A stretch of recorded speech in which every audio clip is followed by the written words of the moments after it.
नमस्कार साथियों, जैसा कि आप सभी जानते हैं कि नवंबर 2020 में इंडियन बैंक एसोसिएशन आईबीए और बैंक एम्प्लॉयज़ के जो रिप्रेजेंटेटिव्स हैं उनके बीच में 11th बाईपार्टे सेटलमेंट साइन किया गया था।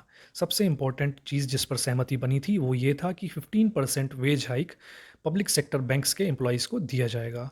अब ये एक्चुअली में 15% दिया गया है या नहीं, ये अलग बहस का मुद्दा है।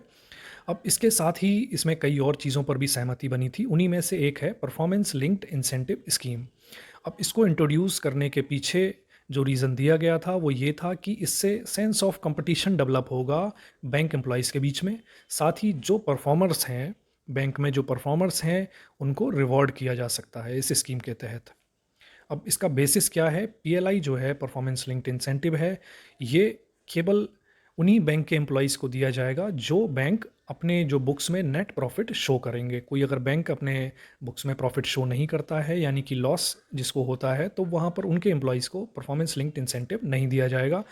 साथ ही जितना नेट प्रॉफिट या operating profit public sector bank कोई शो करता है, उसके बेसिस पर ही इसकी कैलकुलेशन होगी।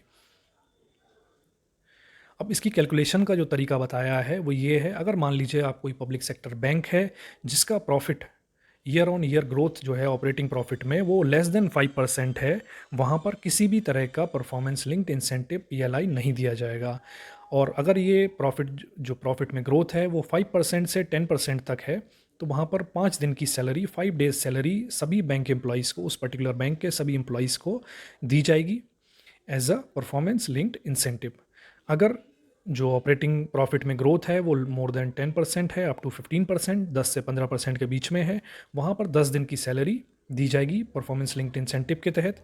और 15% से ज़्यादा की अगर ऑपरेटिंग प्रॉफिट में ग्रोथ है तो वहाँ पर 15 दिन की सैलरी सभी बैंक, उस पर्टिकुलर बैंक के सभी एम्प्लॉयज़ को दी जाएगी एज अ।